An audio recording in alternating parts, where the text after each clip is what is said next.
The broadcast is now starting. All attendees are in listen-only mode. Good afternoon, ladies and gentlemen. Welcome to TechGig webinar series, our endeavor to empower techies. We believe that sharing of knowledge is the key to enhance our skills and grow us as professionals. With this principle in mind, we have initiated a series of webinars conducted by industry experts to give you all a crisp insight of various domains. The topic of today's session is 6 Unspoken Habits of Highly Effective Program Managers. And our guest speaker today is Ravi Sahi. He is the Regional Director, Client Solutions, Asia, ESI International. Ravi Sahi, MBA, PMP, CSM, SCPM, Regional Director, Client Solutions, Asia, ESI International, brings more than 2 decades of experience to the learning programs he develops to help ESI's clients improve their project management capabilities. His industry-specific experience, which includes IT, financial services, government and infrastructure, is complemented by in-depth knowledge of process and systems integration, change management, cross-border projects, and project methodology customization. ESI's clients benefit from Ravi's broad range of experience through the insights he delivers while working to design successful, customized learning approaches. Leveraging ESI's broad range of intellectual property, tools, and delivery methods, Ravi thoughtfully guides clients through the assessment, implementation, and reinforcement phases of each program, ensuring progress is measured along the way. He also is the Asia Pacific Practice Manager of ESI Consulting Services, overseeing all assignments throughout the region. As a recognized project management and professional learning expert, he serves as an official ESI media spokesperson, regularly publishes articles, and speaks throughout the region.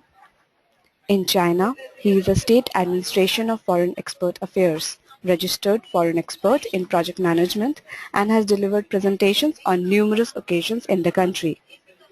So, without further delay, I introduce you all to our guest speaker. Over to you, Ravi. Thank you so much, and thank you also to the Times Group for organizing this and, having me and ESI be part of your learning journey over the next 45 minutes or so.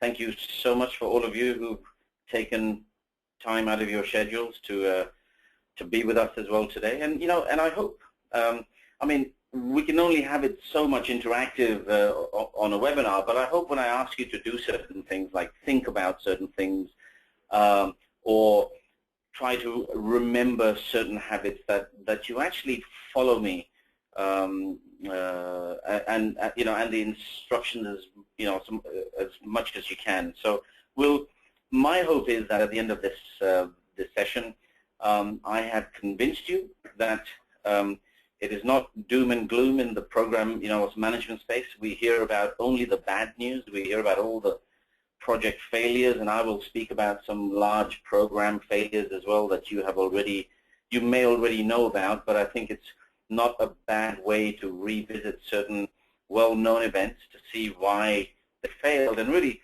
what we can do as program managers to stack the odds of success in our favor. We may have been excellent project managers, but we need something more, and I don't mean more technical skills. We already have those as really fantastic project managers, but there's something else that we can do and think about, something we can embed as good habits. And we'll have a conversation about why I think some of these habits are unspoken. I mean, it seems, it's really weird, but so we have a lot to get through in the next 45 minutes. What I'll do is I'll go through the presentation, and then at the end, we'll open it up for some questions, but I think you can start handing in your questions as they come to you, and we have somebody on the back end there who will try to summarize the questions, and then at the end of the session, I'll see how many we can answer, and then, in about, I think we have about 15 to 20 minutes, and if you're still online, fantastic. So let's get started. So yes, my name is Ravi. I sit in the Singapore office of ESI. ESI is the world's largest project management training company, and we also do work in the area of agile, project management, business analysis, business skills, contract management, etc. And our head office in India actually is in the city of, it's Bangalore, and we have offices in Mumbai, Pune, as well as in New Delhi. So we're pretty well covered in India, and we've been there just under 10 years, and we're doing really well there. So thanks again for being with us. As I said, at ESI, both in India and globally, we speak with a lot of clients all the time. And some of the things that I'll be sharing with you have also been validated by our global clients, as well as our research that we do from time to time that suggests to move from good to great really needs more than just more expertise on the technical side, and we'll have a conversation around that. I think some of you may have read Malcolm Gladwell's book called The Tipping Point, where he says, look, if you want to be fantastic, if you want to be an expert at something, you need to practice for 10,000 hours, and that, what brings you to a point. Now, obviously, there is some sense in that, and there is some truth in that. But what I'm going to say is, look, if you are a program manager and you want to improve your craft and you want to sharpen your skills, you probably already have tens of thousands of hours, behind you. What I'm going to be speaking about are catalysts, or these habits that once you embed them in yourselves and your team, I'm hoping that you do move from what's a good to great very, very quickly. So let's have a look at let's go through the agenda quickly. So we've already had the introduction and the context within which I would like to present this seminar. As I said, when we have these conversations, with our clients, I have noticed in the last 5 years there's been a slightly changed view of the project management profession, and also on the program management side. In fact, some of our clients are saying, look, when we have program managers, we want our program managers to think like leaders of their projects. Other clients in the pharmaceutical space, they say, look, yes, we understand entrepreneurship skills are important and the leadership skills are important, but we really want our PMs or PGMs to be thinking like CEOs of their projects. So there is a distinct shift and an understanding and an appreciation of the work that happens in the project and the program area, and it is getting a lot more visibility these days in terms of its recognition and the fact that we are doing some great work in taking strategy and through projects and programs, executing it into operational efficiency. So that understanding is starting to accelerate. Then what I want to do is I just want to look at the current reality, the things we have to face with right now on a what's a day-to-day basis, which sometimes inhibits and does not allow us to see through the fog, so to speak. So because these realities will have a huge impact on how we embed those habits. And once we have those habits in place, all these issues tend to go away. Finally, I'm just going to ask you just a single question around effective program managers. And then after that, we'll soon let's get into the 6 habits. And I'm not saying you must do them or you have to do them, or if you don't do them, you will be running bad programs. I'm just saying, let me present to you 6 things that you perhaps already know about, but they're not embedded because people make the assumptions that, well, if we know it already, why should we be thinking about these habits? They should be natural. They can't be taught. These are habits that either you have them or you don't have them.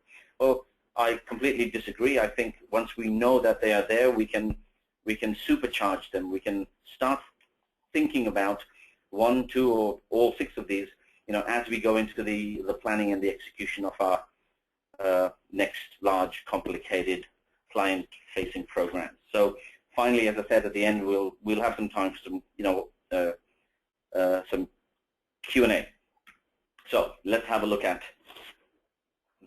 current realities. And I'll show you this, the next few slides. This is the mode of transportation in 6000 BC.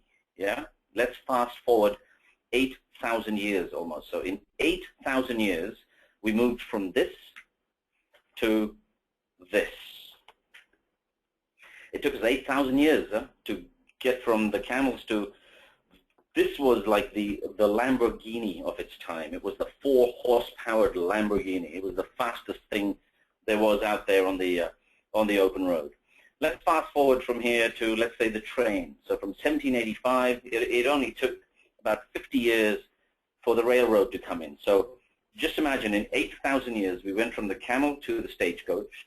In 50 years or so less, we went from the stagecoach over to the train. And from the train, we moved into the aeroplane again in the next 50 years, and the first commercial flight. And from 1925, in the next 20-odd years, we moved from that single unsafe plane to something as sophisticated as the Boeing 707. And of course, after the Boeing 707, we know we had all sorts of fantastic, sort of airplanes that have come out that are highly sophisticated and technologically very, very, very sound. And then now, if you happen to have, I don't know, if you happen to have $100,000 lying around under your mattress, guess what? Today, you can call up Mr. Richard Branson on the phone and say, I have some money, I'd like to be a space tourist. So see how fast everything changes. The speed of change is happening faster and faster. I'd like to show you this in a slightly different format. Let's imagine in year one, and I'm going to baseline this. In year one, let's imagine we was baselined all of the information or the knowledge we had on this planet Earth, and we baseline it as that one little box. How long do you think it took us to double that information or that knowledge that existed? And I mean in the arts and sciences and astronomy and poetry and all of those things combined. Some historians say that it took us 1,500 years, 1,500 years to increase that knowledge, because around that time was the Renaissance period where people rediscovered art and history, and the printing press printed books and information was flowing, so freely. So we started to see an increase in the amount of knowledge that existed. And then it doubled again, let's say in the next couple of hundred years, and then it was doubled again at the turn of the 19th century, and then again it sort of doubled with information as we know it, knowledge as we know it, doubling at a much, much faster rate. And if we go forward, we see that this is what is expected just in terms of the amount of information and the new information that is coming out. Now, you know this. The thing is, your competitors also know this, and so do your customers. But if you are working in this highly changing, complex environment, and you have to deal with this all the time, it can get a bit, frustrating. And it's not always about a new tool or a new technique or a formula that's what's going to help us get through this. As I said, I will share with you the 6 habits. Hopefully, some of that will resonate with you on how we handle change. And here's what is expected of you, the program manager. This is you in the middle. And this is because of all of this information and the new information out there and the speed of change happening at a faster and faster rate, you are required as a good program manager. You are required to understand the broader market. What is happening in the market? Is the market up? Is it down? In which part of the world is it up? Is it down? So you have to really have an understanding of the market. The other thing you must understand, obviously, is the industry that you work in. So whether it's pharmaceuticals, logistics, engineering, procurement, construction, financial services, telco, you must understand your industry with respect to the market. And finally, a good program manager must also have a complete and absolute understanding of the organization that you work in. And your role literally is to kind of meld yourself so you are interfacing nicely and you have a good, it's almost like you're juggling three balls, market, industry, and your company, and you're juggling them with your eyes closed. That's what is expected now of program managers, because as I said earlier, some of our clients are saying we want our program managers to be thinking like CEOs, not like senior project managers. Those days are gone. We want them to be thinking like CEOs. And guess what? This slide shows you what a CEO of any large or small organization has to contend with on a daily basis.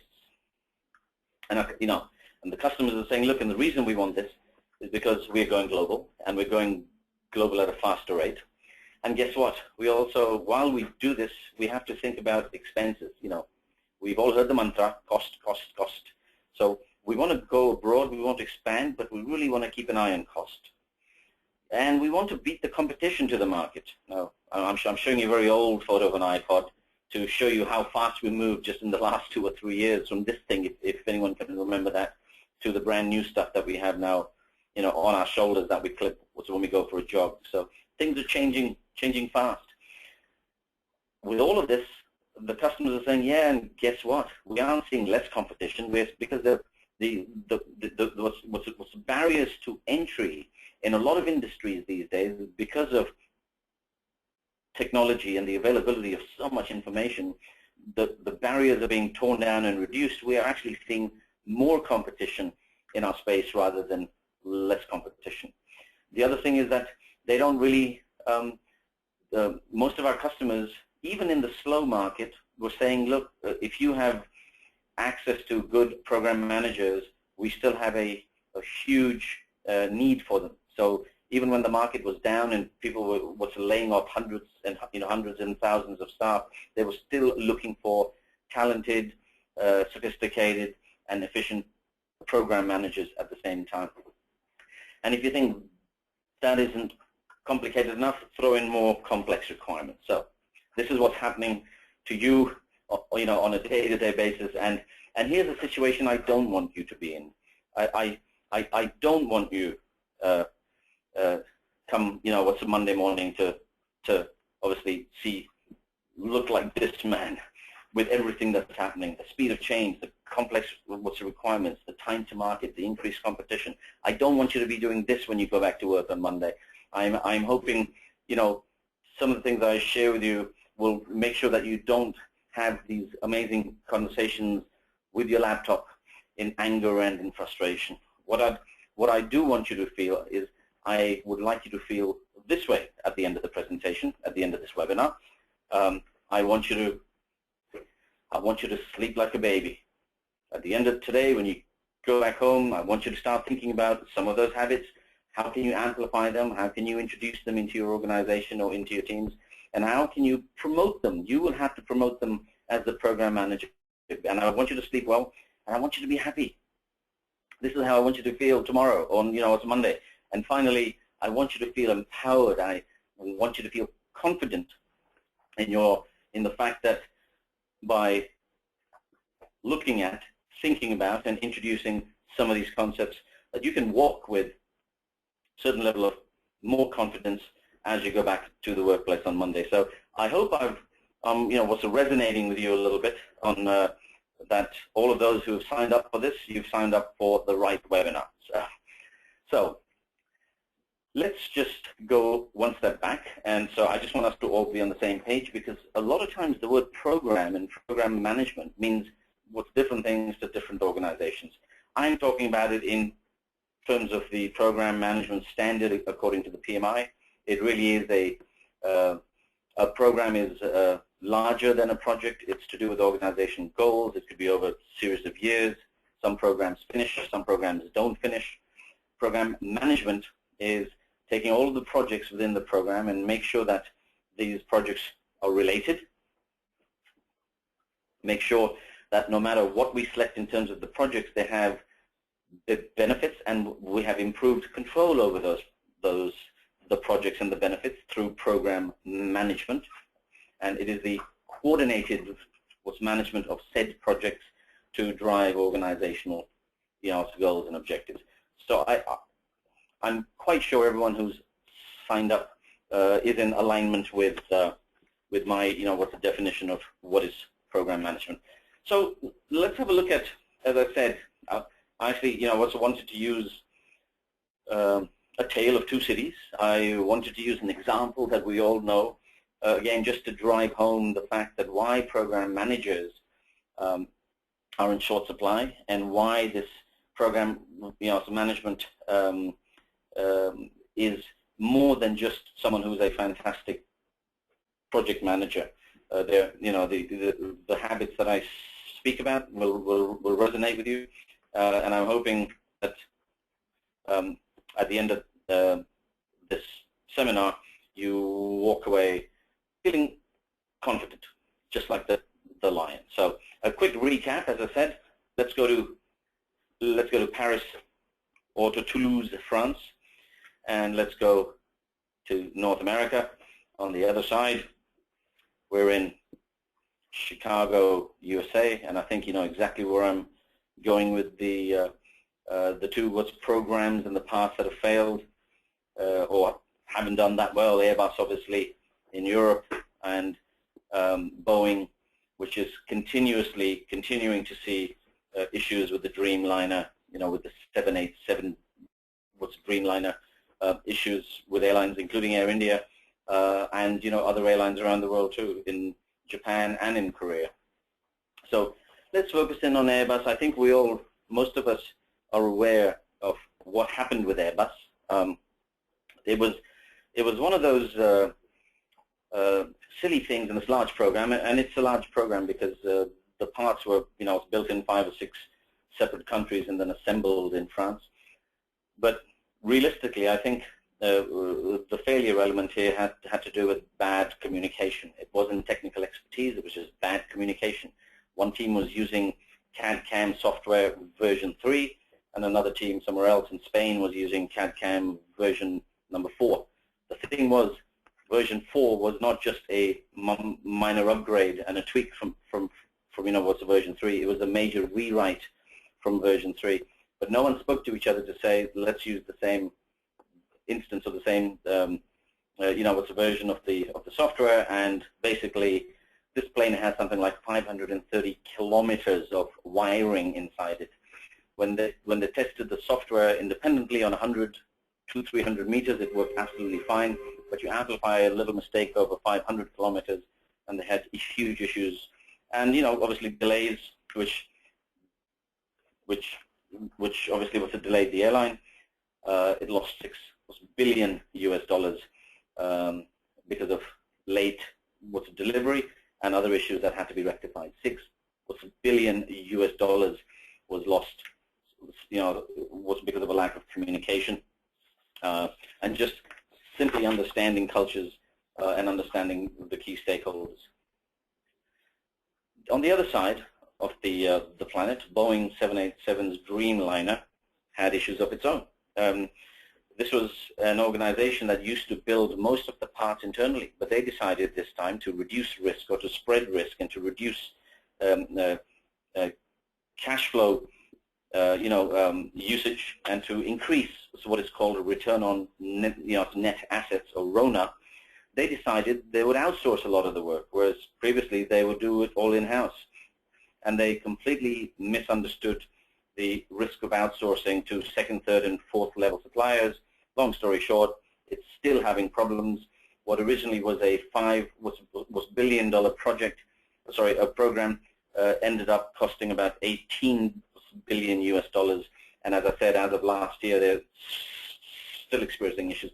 And I'm not saying that if they had attended this webinar and understood the 6 habits that these issues would go away, but some of the things that I'm going to speak about are the ones that are ignored, that are assumed that everyone has these skill sets. And because they are ignored, large programs go into all sorts of difficulties, and sometimes it shows up as a technical issue, but its underlying root causes are more interpersonal and non-technical. And I'll share these slides. Sorry, I'm just going to go through to the next slide, and some of the common elements or some of the things that we see consistently that are, what's going wrong, obviously, is poor risk management, whether it's your own internal risk or risk of outsourcing to second, third, and fourth level suppliers. As I said, on the contractor management side, really not so good. Ineffective monitoring and control, again, nothing new, but what I'm showing you are the outcomes of some of the elements that if they were handled slightly better, we would not fall into major issues around failed programs. And so we have stakeholder engagement, etc. And the list can go on and on and on. And I'm not going to add on any more elements, obviously, on the list. I don't want to scare you guys. So what I'd like to do now is take this opportunity to actually turn things around and, have a conversation in a second about what really some of the things you can start thinking about almost immediately that I know will have a positive influence on the interactions, the conversations, the mood, the morale, and the execution of large complex programs. Now, this is one of those slides I threw in to show you, look, we know this stuff. We have project management, we have the business analysis, skill sets and competencies, we have formulas and processes and tools and techniques and all of these little boxes, whether at the enterprise analysis, the architecture that supports the analysis of the enterprise, whether it's project selection through a portfolio system, it could be under an umbrella called organizational change management. So we have all of these tools and techniques, and yet we seem to be it's going wrong because, like a lot of times, we are sort of operating sort of like a horse with the blinders on, and we forget that there is more to execution of programs and projects other than just tools and techniques. So, effective program managers. In the earlier slide, again, I showed you, look, if you can do all of those things, if you have the business analysis skills and you're competent, you have PMPs, you have the CBAPs in your teams, you have the certified Scrum managers, and that's fantastic. And you have the PGMPs, that's great. You have the standard, you have the knowledge, you have the ability, and you're competent.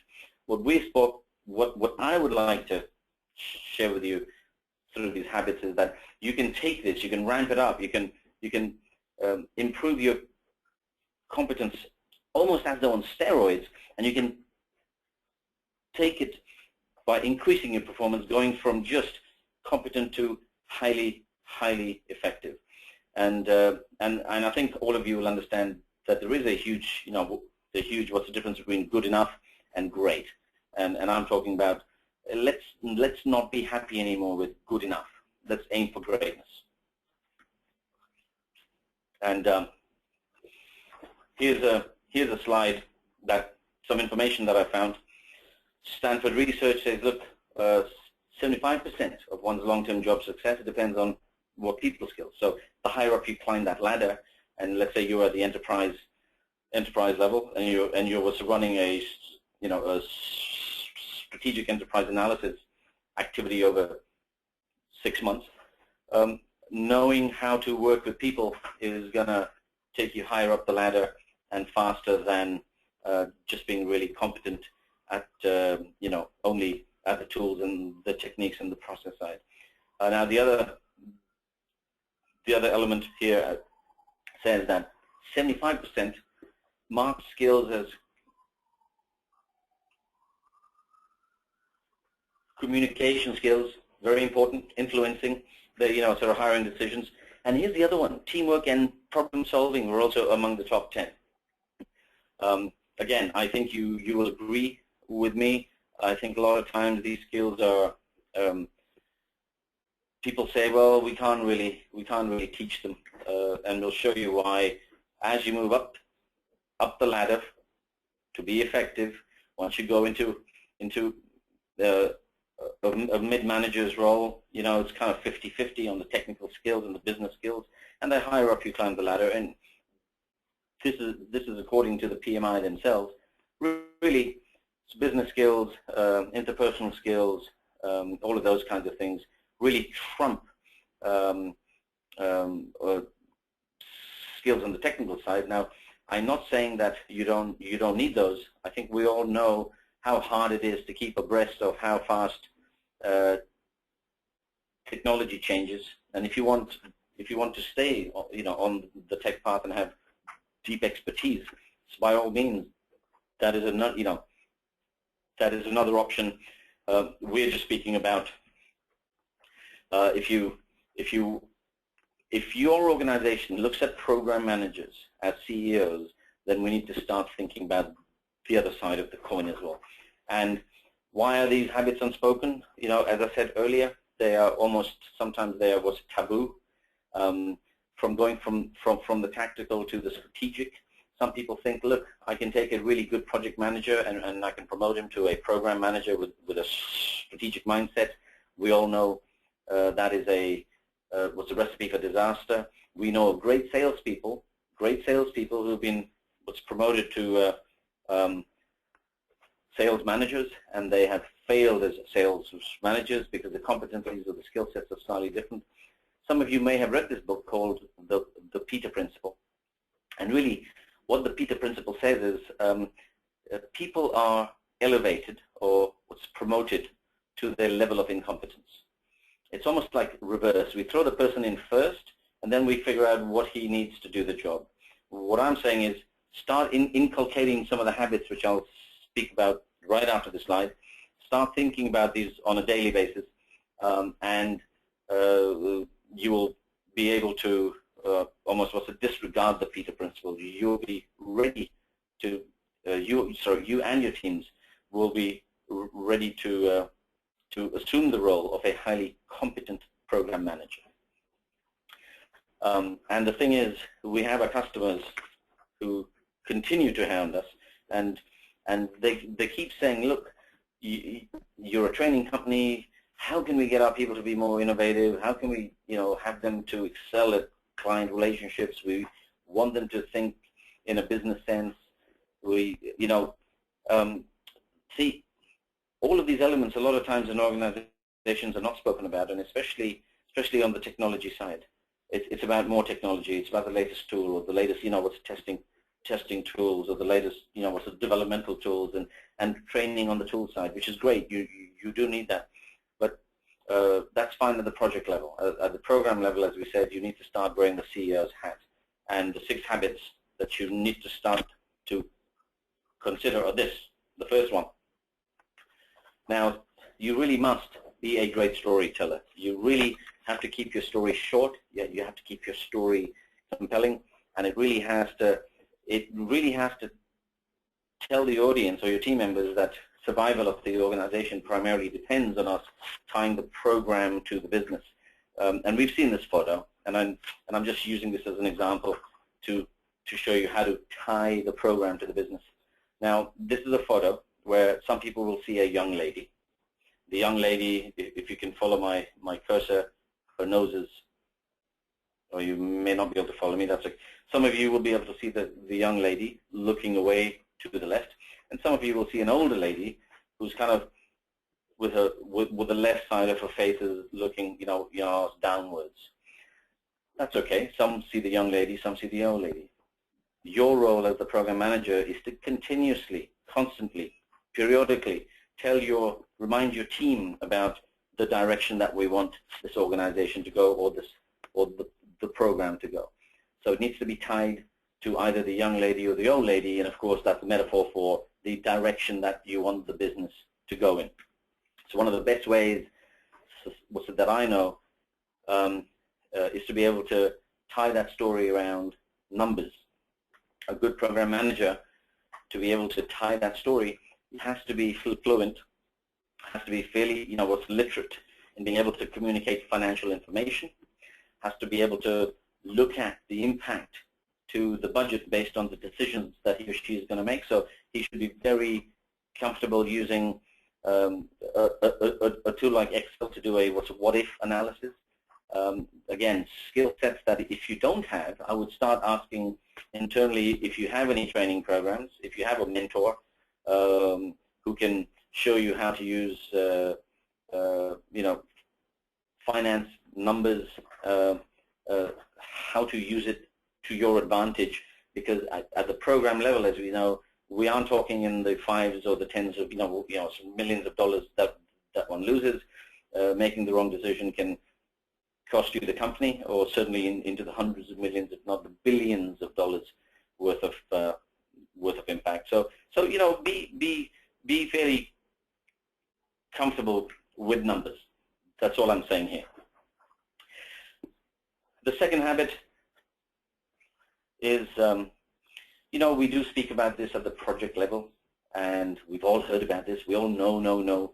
What I find when I go in and audit organizations, and I ask for the artifact reviews, and I will look at the project plans, and I will look at the complexity of the projects and the stakeholders.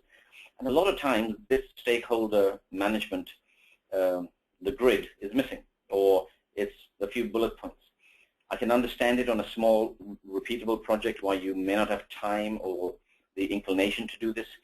On larger projects, you should definitely have some sort of a assessment of your stakeholders. This along with senior management support, I would say, in the program management side, are probably the two of the most powerful tools that you can use. Senior management to help you, to support you in the decisions you make, and stakeholder management, because it allows you to identify the minefield ahead of you.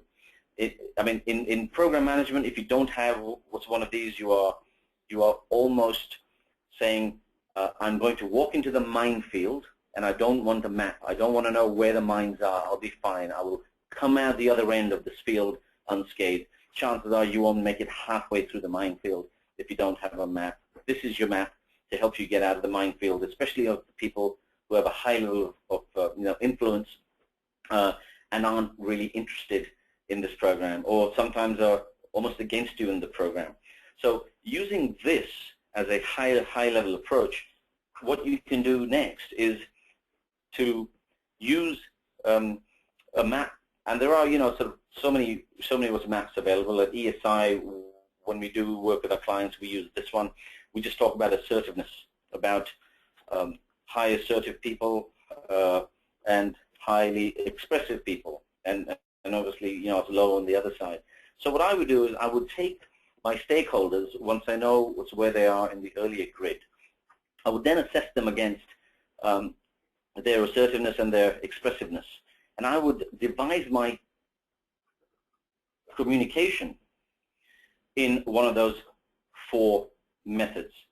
So if they're highly assertive and low expressive, if you look in the top left-hand side, it would be a very direct approach in how I would, speak to them, how I would share information with them. The people that are highly expressive and highly, assertive, they like a more spirited conversation. They like, emotions thrown in with what's with the communication, etc. So it could even be an email with emotions in it, as opposed to on the direct side, I want 3 bullet points. Here's what I want you to do. Boom, boom, boom. So it helps you understand the style of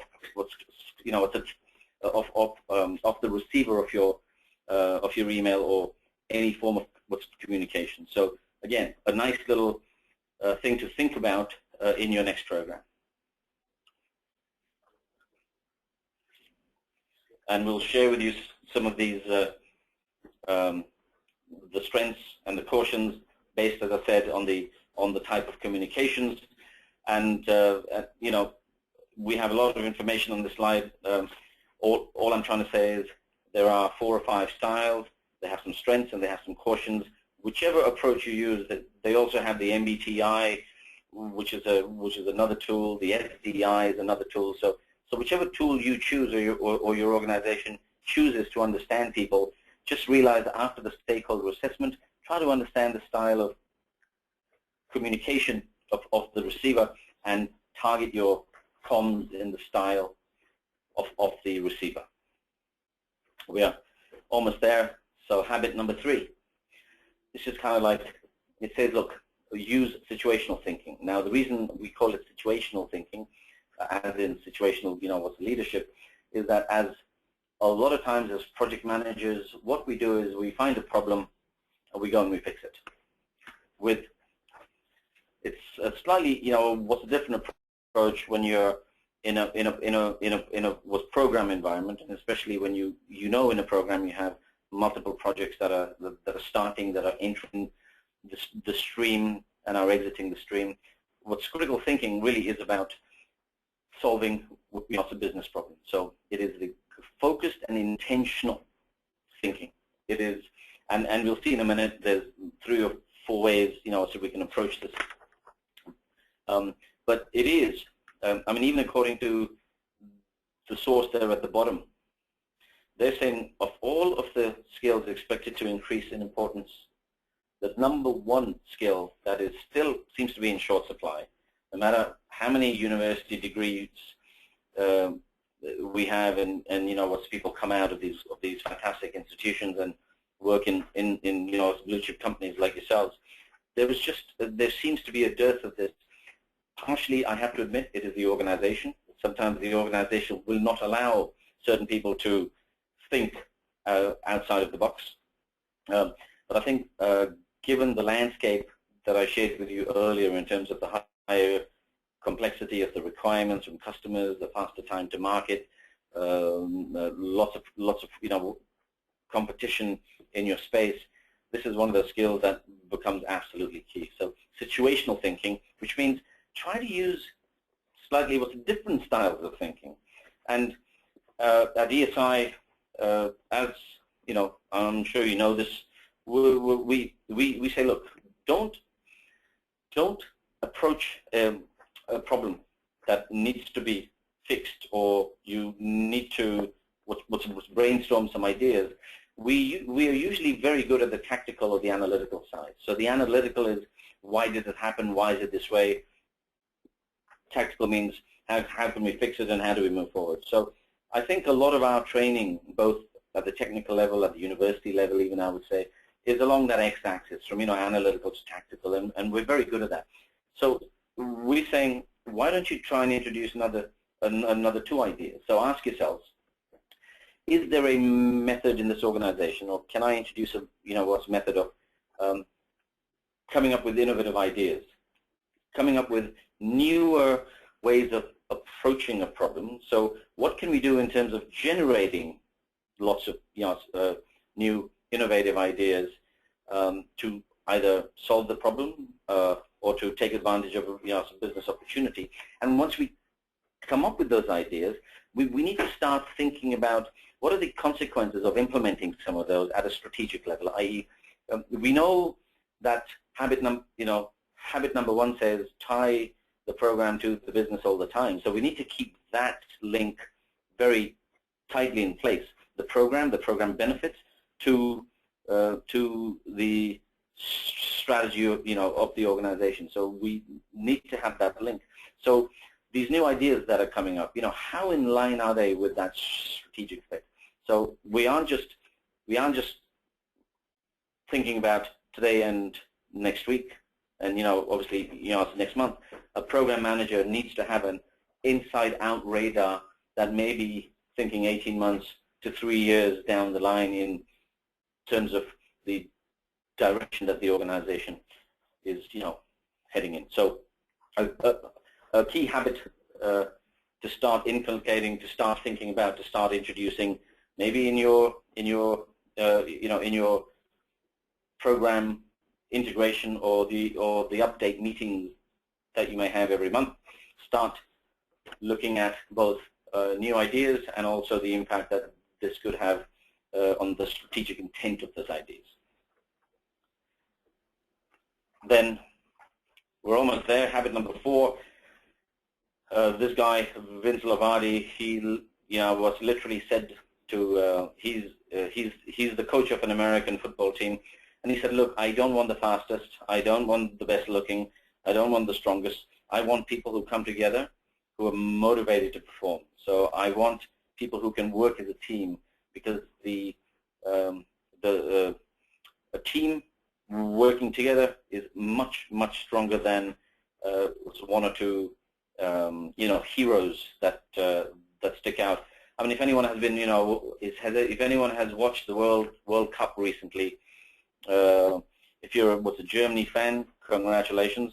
If you are a Brazilian fan or a Spanish fan, I apologize, but you can see what I mean. I mean, as soon as the Brazilians lost one player, one of the key players was lost, they fell apart. They lost every single game, after that, and they didn't even make third place in their own country. So it's about a team like Germany. There were no real superstars in there, but they worked really, really well and effectively as a team.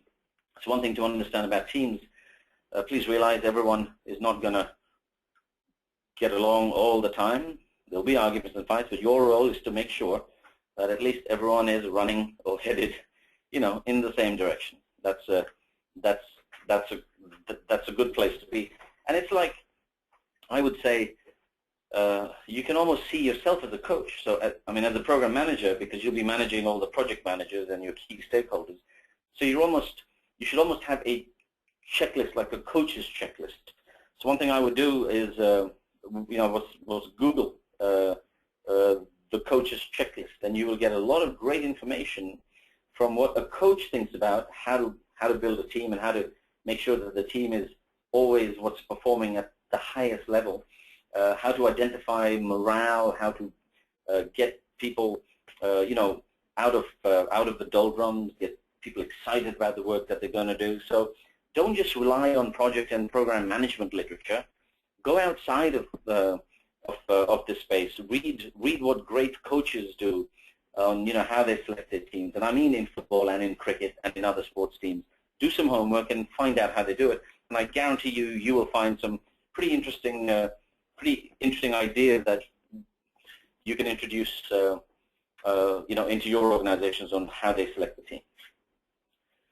Be the catalyst. So this is we all know this is a hard one, because you have to be the leader. As I said, our organizations, our customers are saying we want our program managers to think like they are the leaders of their project. What is a leader? A leader can have some great characteristics, all sorts of strong characteristics. These are some of the things that I say that you should consider. You need to be an early adopter. You almost need to be a champion, and a coach yourself. You obviously have to be excited about this journey that you and your team are going to take. That is going to be long. It's going to be, could be dangerous. It's going to be, you may have some rewards at the end of it, but your role as a leader is to make sure you have followers. You can be fantastic at everything. If you don't have any followers, you are not a leader. You may think you're a leader, but all you're doing is you're going on a walk all on your own. So make sure that you exhibit some of these characteristics as a strong change champion, and be able to, always tell a good story, a story about the program and tying the program to the larger benefits of the organization. And if you want to read one book and one book only, I highly recommend, this is an old book, this is from the 80s, but it's still very relevant, and I keep going back to it from time to time. This guy, John Cotter, on change, he has his sort of, 8 steps to change, and he talks about how an organization or how an individual can change. And as program managers, we need to start thinking about our own 8 steps of change. So we've already spoken about point number 1, explain why, why we're on this journey. We already had a chat about number 2 and your stakeholder identification and how you would send the message to the right stakeholder based on their style. Explain to everyone, be completely transparent about how you are going to make these decisions based on not just finance numbers and what's budgets, but on the strategic implications of the decisions that you're going to make as well. Number 4, obviously, I think we all know that understand the politics, and I say the WBS, the work breakdown structure, because at the end of the day, it's the WBS and the OBS, the organizational breakdown structure as well, where you would identify the politics. And really, all the other points are fairly straightforward. I think Uh, Number 6 says solve up, not down. So you really have to be a master communicator, high impact communication. How can I, what's to communicate up well? How can I give them the right information at the right time? Make sure everyone understands the infrastructure in place, the structure as far as escalation, as far as, as governance. All I'm saying is be open, be very, very transparent. And the final habit is you and the organization, but mainly you as the program manager, because you will see project managers come and go, you will see teams come and go, and you really must deal with the good, the bad. I had to put this one in, I'm sorry. The good, the bad. And when I say bad, I don't mean the bad person, I mean bad policies, bad rules, but certainly people who are not, what's team players, and obviously the ugly. And ugly again means more around team morale, more around issues that really need to be resolved earlier. You need to understand who are the players and who are the non-players, and you need to be able to make fast what's the decisions for the team's preference to deal with the bad and the ugly early rather than late. So a few minutes over time. As I said, this is not one of those webinars around having fantastic, good program managers exhibit those habits consistently all the time. They are not people who are just technically astute. A good program manager isn't somebody who can do a fantastic work breakdown structure and a beautiful master schedule with an integrated, all the projects are integrated through the interface. What's the definition? Forms, and you have your program critical path and everything is perfect. No, that is a standard. That is a given. Program managers are expected to do that. Beyond those things are the 6 habits that, as I said, I hope they have now gone from unspoken to spoken, and that even if you have 1 or 2 that you will try to introduce in your next meetings or in the planning sessions for your programs, I urge you to do that.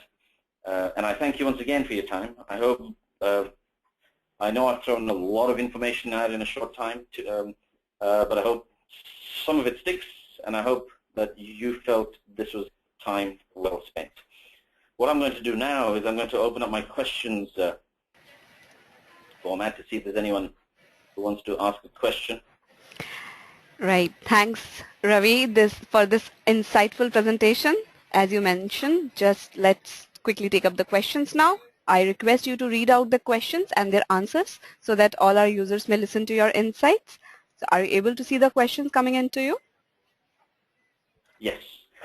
So I have a question here that says, normally program managers in many organizations are simply the middlemen between execution and the business. In that way, they don't specialize both in execution or business. They mostly engage in the documentation, follow-up, reporting, connecting stakeholders, etc. With this daily operation grind, how would you expect the program manager to have time to learn the business and think like a CEO? Okay, brilliant question, and that's from TCS. So you have raised you have opened up a can of worms, and in the interest of time, I'll try to, to give you the short answer. So the first thing is really, as I had said earlier, there are so many definitions of program manager. So the definition that I use as program manager is not someone who is a maha middleman or somebody who's this fantastic coordinator of activities. A program manager is in the organizations that embrace program management as per, let's say, the standard of program management, where you look at the strategic alignment, where you look at governance, where you look at what's benefits realization, where you look at stakeholder management as being the 4 kind of key pillars and the key success factors to plan and execute these large corporate programs. I see them in a slightly, what's different light as the one that you've mentioned. But having said that, I have seen exactly the kinds of roles and the duties that you have said the program managers that you know and your sort of organization do. So for me, the term program manager in this sense is being misused. I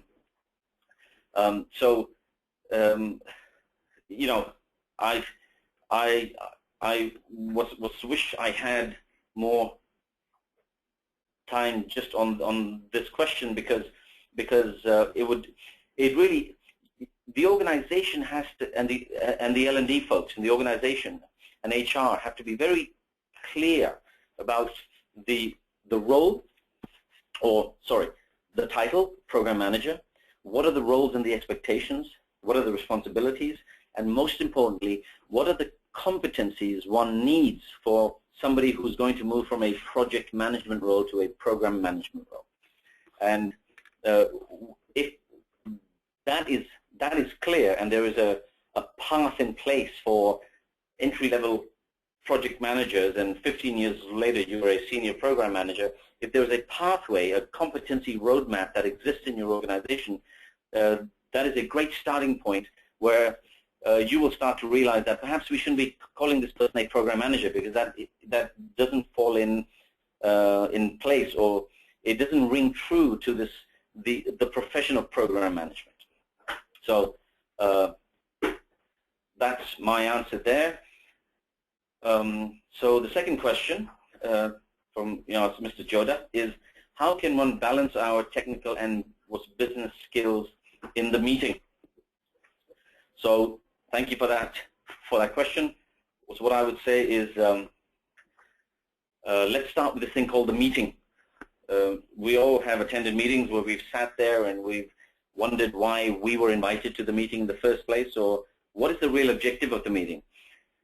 Your role, if you're a program manager and you are in charge of the meeting, it literally is to facilitate or to allow the project managers who have come, because at the end of one of your key roles, I would say, as a program manager, as how I see it. Now, again, depending on the definition of program management and what the roles are of a program manager in your organization, I'm speaking about the best case scenario.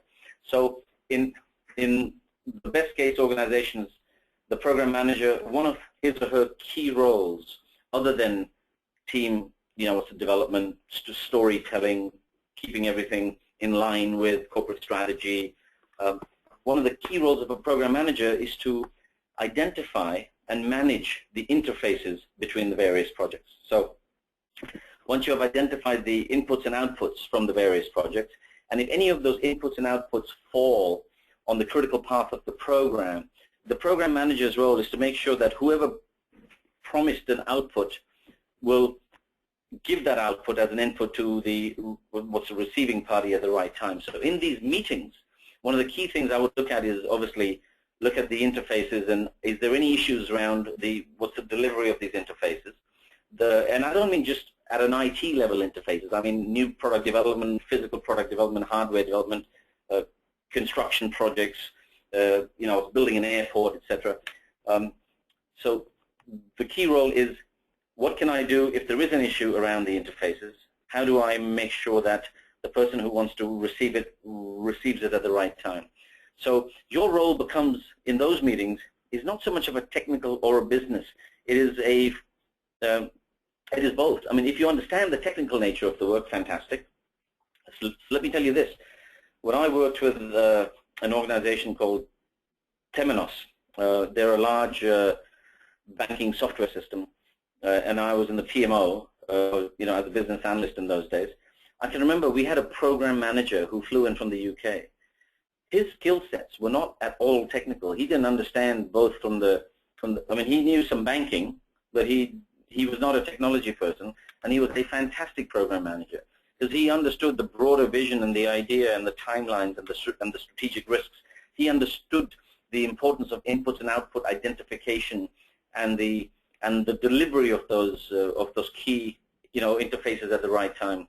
He understood customer relationship and being able to manage the customer.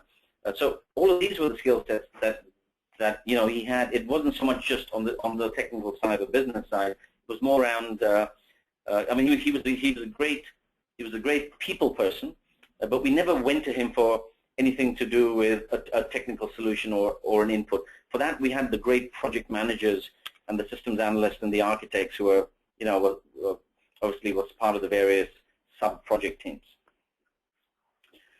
Final question here.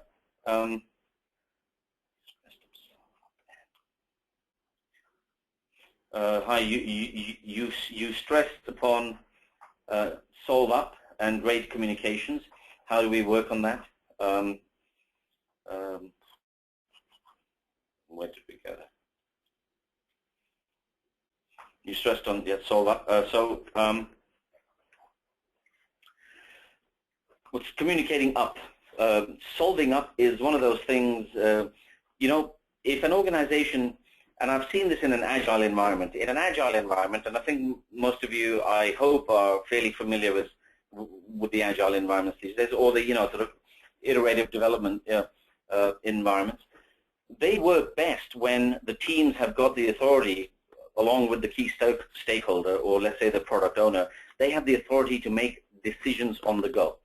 So if that authority level has been given, I mean, of course, for that you need to have somebody who is amazingly competent. You need very seasoned, experienced people, both on the team as well as on the product owner side, or the key stakeholders, or the customers who are involved in the decisions around requirement selection. So, assuming you have all of that, solving up is actually not an issue. But we find that to be less the case in a lot of organizations, and especially in Asia, there is a lot of approvals need to be sought. And in an environment where you're trying to get a working product out to market before your competition, it's almost counterintuitive. So if you happen to find yourself to be in an organization where you are trying to communicate up and solve up, use some of the examples that I used earlier. Try to understand your superiors, your stakeholders, and your bosses. If your stakeholders come from finance, from marketing, from operations, you need to speak a slightly different language to the finance person as a program manager. You need to speak to the finance person in terms of return on assets, on return on investment, on hurdle rates, and finance speak in a positive sense. To the marketing person, you need to say, if we do this, chances are we'll have these requirements in, and market research states that we can improve market share by 3% in these demographics, and the customer satisfaction index, we know from initial research, etc., has already started increasing. So we have the net promoter score of 5.5 as opposed to 4.5 last year. So again, you speak to the marketing person in their speak, you speak to the finance person, and you speak to the operation person in his speak. That's why when I showed you that slide about great program managers must really understand the market, they must really understand the industry they're in, and they must really understand the company that they work for. That's not easy. I'm not saying it's easy, but I'm saying it's being aware that if you can have those skill sets and increase your knowledge in those three areas, you will be able to have much better and richer conversations with your senior stakeholders. And I'm really sorry to interrupt, but due to time constraint, Ravi, I have to request you to take the unanswered question offline, which I will share with you through email. So we are getting loads of questions coming in. okay. So if you would like to sum up the session for today, you can do it now. So what I can do is, I mean, I think we can, I mean, if there's a lot of questions coming in, then it would make sense if you could compile them for me, and then I'd be happy to answer them if you can send me the email addresses of the people. Yes, post-webinar, I would share all the questions with you with regards to the email IDs as well. So you can either get directly in touch with them, or you can send it through us. Okay. Okay. That sounds great. Sure. So if you would like to sum up the session for today, I'm so sorry. Please continue. No, I was just going to say I just want to thank everyone for staying on and for asking very, very, very, what's relevant and important questions. So yes, thank you for that. And I'm really thankful to our guest speaker today for conducting this wonderful webinar. It was indeed a great session. I would also like to thank all our participants for their support in making this webinar a success. The recording of the webinar will be available on techgig.com by tomorrow. Thank you all for joining us today. Thank you, Ravi, for taking the time out and having us. I hope you have a great evening ahead. Thank you, everyone. Thank you. Bye-bye.